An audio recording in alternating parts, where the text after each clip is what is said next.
कागज का जादुई जहाज। एक गांव में बसंती नाम की एक विधवा स्त्री रहा करती थी, जिसका एक 10 वर्षीय बेटा था।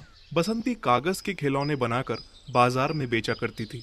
एक दिन बसंती बाजार में खिलौने बेच रही थी कि तभी गांव का मुखिया मूंछ पर ताव देता हुआ उसके पास आ गया। अरे क्या बात है बसंती, देख रहा हूँ तुम्हारे कागज के खिलौने आजकल गांव में बड़े पसंद किए जा रहे हैं। ईश्वर की कृपा है मुखिया जी। तो फिर तुम्हें तो अपने बेटे रतन को अच्छे स्कूल में पढ़ाना चाहिए। खिलौने में इतनी आमदनी नहीं हो पाती है मुखिया जी कि रतन को अच्छे स्कूल में पढ़ा सकूं। बस पेट भर कर रोटी मिल जाती है।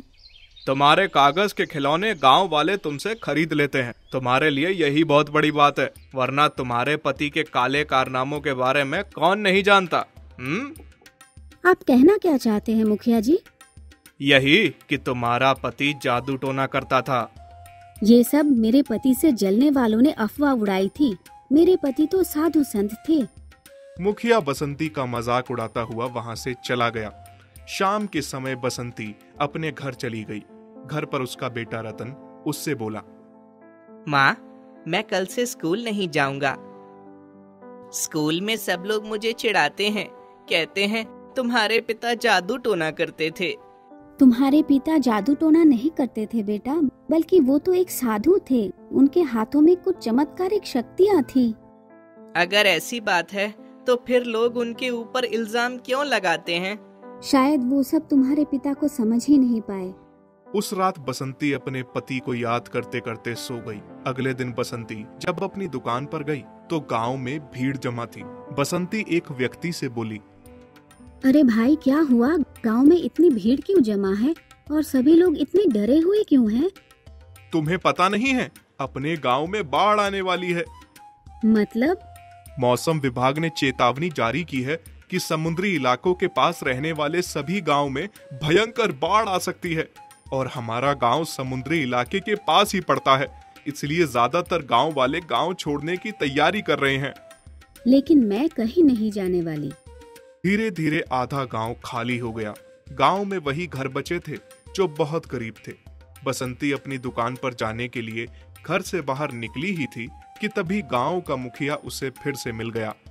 कहाँ जा रही हो बसंती? दुकान पर। दुकान पर जाकर क्या करोगी? आधे से ज्यादा गांव तो खाली हो चुका है। आप गांव छोड़कर क्यों नहीं गए? लगता है तुमने मेरी हवेली को नहीं देखा। बाढ़ मेरी हवेली का कुछ भी नहीं बिगाड़ सकती। इतना बोलकर मुखिया वहां से चला गया। बसंती बेमन से दोबारा अपने घर पर आ गई। घर पर रतन उससे बोला, माँ, बाद में गांव में अगर बाढ़ आएगी तो हम सब डूब जाएंगे ना, और गांव वालों की तरह हम भी गांव छोड़कर क्यों नहीं गए? ईश्वर पर भरोसा रखो बेटा, ऐसा कुछ नहीं होगा। तभी बसंती की नजर रतन के हाथ पर पड़ी। रतन उसके पिता की किताब का बहुत पुराना कागज पकड़ा हुआ था। ये तुम्हारे हाथ में क्या है? मैंने ये कागज पिताजी की किताब से फाड़ा है। आप इस कागज का एक जहाज बना दीजिए। जब बाढ़ आएगी तो हम सब इसी में सवार हो जाएंगे। रतन की मासूमियत पर बसंती की आंखें भर आईं। बसंती ने बड़े प्यार से उस कागज का एक बहुत सुंदर जहाज बना दिया। जहाज बनाकर बसंती बाहर निकली ही थी कि तभी जोरों से बारिश होने लगी और तेज हवाएं चलने लगी। बसंती दौड़ती हुई अपने घर पर आ गई और रतन से बोली, रतन, तुम घर से बाहर मत निकलना, पानी बहुत जोरों से बरस रहा है। शाम तक ऐसे ही बारिश होती रही और पूरा गांव डूब गया। बसंती का कमरा भी आधा डूब चुका था। बसंती और रतन अपनी छत पर खड़े थे और कुछ ही देर में वो छत भी डूबने वाली थी। माँ, लगता है हम सब बाढ़ के पानी में डूब जाएंगे। इतना कहकर रतन ने मायूसी से अपने हाथ में पकड़ा हुआ पानी के जहाज पानी में फेंक दिया कि तभी एक तेज धमाका हुआ और देखते ही देखते कागज का जहाज एक विशाल सुंदर जहाज में परिवर्तित हो गया। माँ, पिताजी की किताब का कागज तो वाकई जादुई निकला। बसंती तुरंत अपने बेटे को लेकर जहाज में सवार हो गई और रतन से बोली, हमें अब और लोगों की मदद करनी चाहिए। बसंती गांव में और डूबे हुए लोगों की मदद करने लगी। गांव के सभी लोग बसंती के जहाज पर सवार हो गए।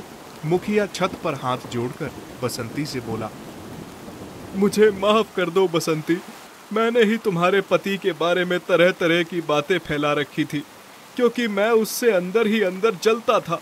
मेरे परिवार को बचा लो। मैं तुम्हारी तरह नहीं हूँ मुखिया जी, आओ जहाज के ऊपर आ जाओ। मुखिया अपने परिवार को लेकर जहाज में चढ़ गया। जहाज के अंदर काफी दिनों तक खाना पानी का भी सामान रखा हुआ था।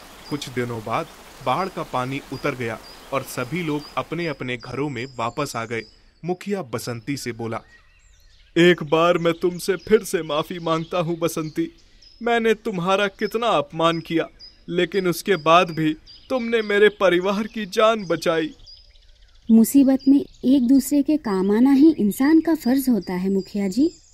आज से मैं तुम्हारा ख्याल अपनी बेटी की तरह रखूंगा और तुम्हारे बेटे का ख्याल अपने नाती की तरह। मुखिया उस दिन के बाद से सुधर गया। बसंती आज भी कागज के खिलौने बनाती है